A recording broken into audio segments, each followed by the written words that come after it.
Post पर विराजमान है, जहाँ पर एक प्रेसिडेंट, एक ड्यूक, एक बिशप और एक मैजिस्ट्रेट है। तो मैं आपको बताता चलूं कि 1944 में वर्ल्ड वॉर सेकंड के बाद इनको इटली पर हुकूमत मिली थी, जिसके बाद हमें दिखाया जाता है कि ये कैसे स्पिरिचुअल को निभाने के लिए एक दूसरे की कन्याओं से ब्याह कर लेते हैं। फिर हम इन चारों गांडुओं को एक बुक में साइन करते हुए देखते हैं, जिसके अनुसार ये इतने बुरे कांड करेंगे कि इनके बाप भी ऊपर से इनको गालियां बक रहे होंगे, क्योंकि इनका मानना था कि अगर ये ऐसा करेंगे तो ये डेविल के और करीब जा सकते हैं, और ये इनका मोटिव भी था। अरे मरुचुतिया, वो ऐसा भी कभी होता है क्या? जिसे निभाने के लिए ये अपने गार्ड्स की मदद से 4 जवान लोंडों को ढूंढते हैं। उसके बाद ये इन्हें अपनी सिक्योरिटी में रिक्रूट कर लेते हैं, और फिर ये 9 लड़कों को पकड़ के लाते हैं, और फिर उन्हें निवस्त्र होने के लिए बोलते हैं। और जब एक आदमी उनसे बचने के लिए भाग रहा होता है तो वो उसे मार देते हैं शूट करके, फिर बोलते हैं अभी कहाँ जा रहा है अभी गांडू। और फिर ये 9 लड़कियों को लाकर उन्हें भी नग्न कर देते हैं। फिर हम ईवा की माँ को उससे बचाते हुए ले जाके भागते हुए देखते हैं, जिसके बाद उन 4 बड़ों के सिक्योरिटी गार्ड भी इनका पीछा करने लगते हैं। और यहाँ पर ईवा की माँ समझ जाती है कि वो इनसे नहीं बचने वाले, और दोनों मरने की कोशिश करने लगते हैं, जहाँ पर उसकी माँ तो मर जाती है, लेकिन वो लोग ईवा के पकड़ के उसे बचा लेते हैं। और इस तरीके से अब उसके मेंशन में 8 लड़के और 9 लड़कियां बची हुई थी। तो इस तरीके से इस संस्कारी मूवी का पहला पार्ट खत्म हो जाता है। और चलिए अब सेकंड पार्ट की बात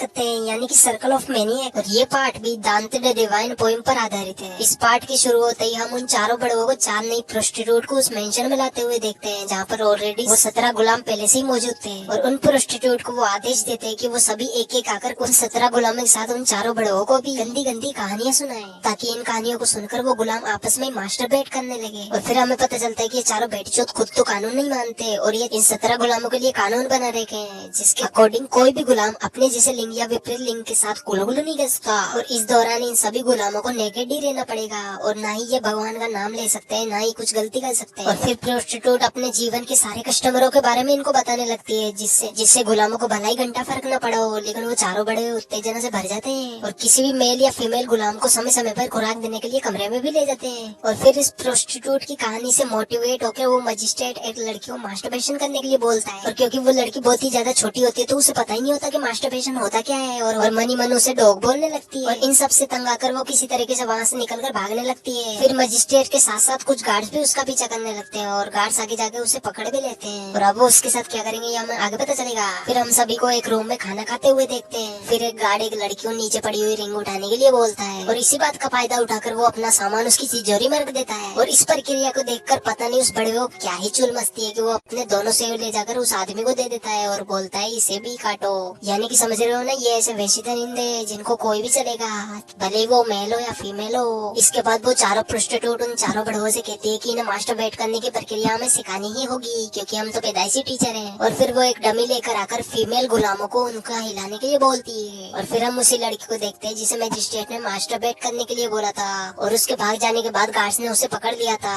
और फिर हम उस लड़की की डेड बॉडी को देखते हैं जिसे उन लोगों ने गला काट कर मार दिया था। और वो सभी गुलामों को वार्निंग भी देते हैं कि अगर किसी ने भी यहाँ से भागने की कोशिश की तो उसका भी असर यही होगा। और फिर हम मजिस्ट्रेट को देखते हैं जो कि अपने कूलों को चेयर पे से उठा लेता है, और बोलता है कि अब हमें इसमें से एक मेल और फीमेल को चूज करके उनका ब्याह कराना चाहिए। फिर वो इन दोनों का शुभ मंगल विवाह कर देते हैं, और उसके बाद उन दोनों को आपस में गुलगुल करने के लिए एक रूम में छोड़ देते हैं। और जब वो दोनों इस बात को मानकर गुलगुल करने लगते हैं तो पीछे से तो उन 4 बड़ों में से 2 बड़ों से रहा नहीं जाता, और वो वहाँ पर आकर उन दोनों को रोक देते हैं। ये तो बड़ी बात हो गई, हाथ आया पर सामान न लगाया। फिर उसके बाद ये दोनों बड़वो उन दोनों के साथ इस क्रिया को संपन्न करने लगते हैं। उसके बाद ये चारों बड़वो उन फीमेल्स गुलामों को डॉग की तरह ट्रीट करने लग जाते हैं, डॉग की तरह खाना खिलाते हैं। और जब एक लड़की नहीं खाती तो उसके खाने में कील मिलाकर उसे खिला देते हैं, जिसकी वजह से उसके मुंह में से भी ब्लड आने लग जाता है। अब हम करते हैं इसके थर्ड पार्ट को एक्सप्लेन, जिसका नाम था सर्कल ऑफ शेड। तो ये वाला पार्ट काफी ज्यादा डिस्कस्टिंग हो सकता है, और अगर आप कमजोर दिल वाले हो तो आप इस पार्ट को स्किप कर सकते हो, लेकिन मैं आपको रिकमेंड करूंगा कि आप इस वीडियो को पूरा वॉच करें। तो दोस्तों अब थर्ड पार्ट स्टार्ट होता है, जहाँ पर सिग्नोरा मैगी नाम की सेकंड प्रोस्टिट्यूट आती है, और अब वो अपने बारे में सभी को बताने लगती है। वो बताती है कि एक बार उसे अपनी माँ को ही मानना पड़ा था, जिस पर मजिस्ट्रेट बड़वा अपनी अपाइज बुद्धि से बोलने लगता है कि सेक्रीफाइस तो देना ही पड़ता है, इवन लोग बेवकूफ है जो कि माँ को ही सब कुछ अपना मानते हैं। फिर ईवा, जिसकी माँ ने मूवी के स्टार्टिंग में अपनी जान का सेक्रीफाइस करके उसको बचाने की कोशिश की थी, अपनी मॉम को याद करके रोने लगती है, जिस पर मजिस्ट्रेट काफी ज्यादा गुस्सा हो जाता है, और अब ईवा भगवान का नाम भी लेने लग जाती है, जो कि उन बड़ों की नजरों में एक बहुत ही बड़ा पाप था। और अब गुस्साया मजिस्ट्रेट अपना पजामा खोल के वहीं पर सबके सामने शीट कर देता है, और अब वो ईवा को उसे खाने के लिए बोलता है, और मजबूरन ईवा को ये डिस्कस्टिंग चीज करनी ही पड़ती है। और इस सीन को देखकर मुझे भी दीपक कलाल की एक लाइन याद आ जाती है,